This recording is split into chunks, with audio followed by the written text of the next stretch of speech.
n'ont pas vocation à accueillir des étrangers qui ne doivent pas rester sur le territoire national. Il faut les renvoyer dans leur pays d'origine. Et accessoirement l'Algérie pour ce qui concerne la plupart des OQTF. Je me dois juste de préciser, parce que ça fait plusieurs fois que j'entends, c'est pas un dépotoir dans la bouche de politique, c'est pas des ordures non plus les OQTF. Voilà. Non, c'est je dis, non, mais juste je précise ça pour que ce soit clair. Voilà, quand on dit ça, c'est important de le dire, c'est aussi des êtres humains, quel que soit. Non, mais je vais préciser par rapport à la façon dont on considère un territoire ultramarin comme s'il était relégué. J'ai compris l'image. Je veux juste préciser que c'est pas. Voilà. On peut pas les comparer. Même si certains sont des monstres et même si certains constituent une menace sérieuse pour la sécurité des Français. Mais on ne peut pas les comparer à des déchets. Karima Katim, comment vous réagissez à cette proposition de Laurent Wauquiez ? Ça nous fait penser un petit peu au climat colonial. 1864, c'était les Algériens qui étaient envoyés en Nouvelle-Calédonie. Encore une fois, au QTF, on parle que des OQTF algériens. Non, il parle de tous, hein. Il dit tous les OQTF dangereux. Là, en l'occurrence, il a parlé de 60 OQTF algériens. Je pense qu'il y a un travail qui est fait par les diplomates, parce que si on doit rouvrir justement ce devoir mémoriel et tout entre la France et l'Algérie, c'est très complexe.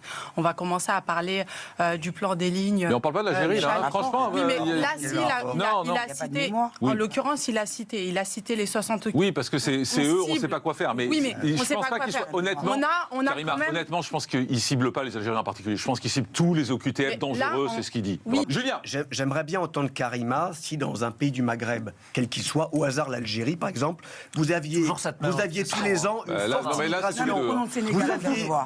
tous les ans une forte immigration de culture chrétienne qui revendiquait le carême, qui revendiquait d'avoir des églises, qui revendiquait une place dans la société. Choses, vous n'avez même pas été là-bas. Vous êtes très mal à l'aise avec ça.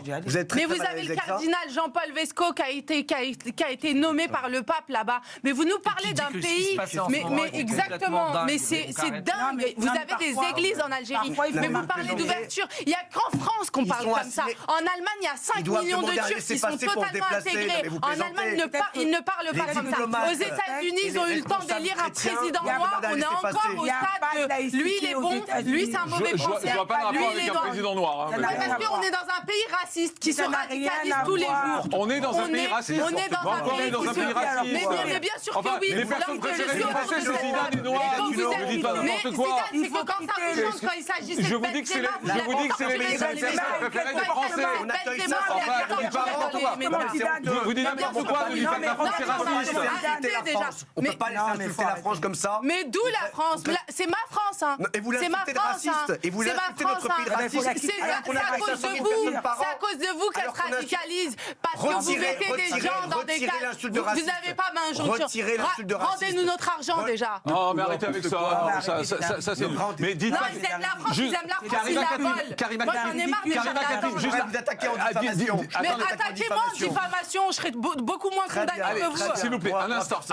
Juste Karima Katim, honnêtement, quand vous dites que la France est raciste, vous choquez beaucoup de gens. Mais autour de cette femme, écoutez-moi, s'il vous plaît, un instant. Bien sûr que j'ai du respect pour cette frange qui se bat tous les jours pour la liberté des personnes. Mais ne dites pas que certains Français sont racistes, si vous voulez. Ne dites pas que la France est raciste. Moi, ça me choque. pas tout le monde dans la même... Alors ne dites pas que la France est raciste. Juste retirez que la France est raciste. Elle se radicalise de jour en jour à cause de ce genre de propos. D'accord, mais dire que la France est raciste, c'est une radicalisation. Vous avez pris un raccourci. Je suis content de l'entendre. On fait la pause de CNews Info. On se retrouve dans un instant en direct. C'est vous qui alimentez le racisme dans le pays. C'est vous qui alimentez le racisme. Moi, j'en peux.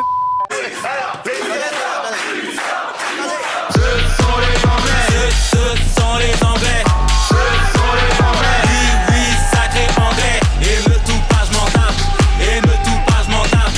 Et me tout pas, je m'en tape. Non, on ne touche pas les enfants. Ce sont les Anglais. Ce sont les Anglais. Ce sont les Anglais. Oui, toujours les Anglais. Kevin ou pas, je m'en tape. Kevin ou pas, je m'en tape. Kevin ou pas, je m'en tape. On ne touche pas les enfants. Ce sont les Français. Ce sont les Français. Ce sont les Anglais de Nicolas Malone, disponibles sur YouTube et Spotify, iTunes, Deezer, l'hymne de la France des émeutes. Ah, ma jarretière. Ah, je perds ma jarretière. Ce sont les Anglais. Ce sont les Anglais. Ce sont les Anglais.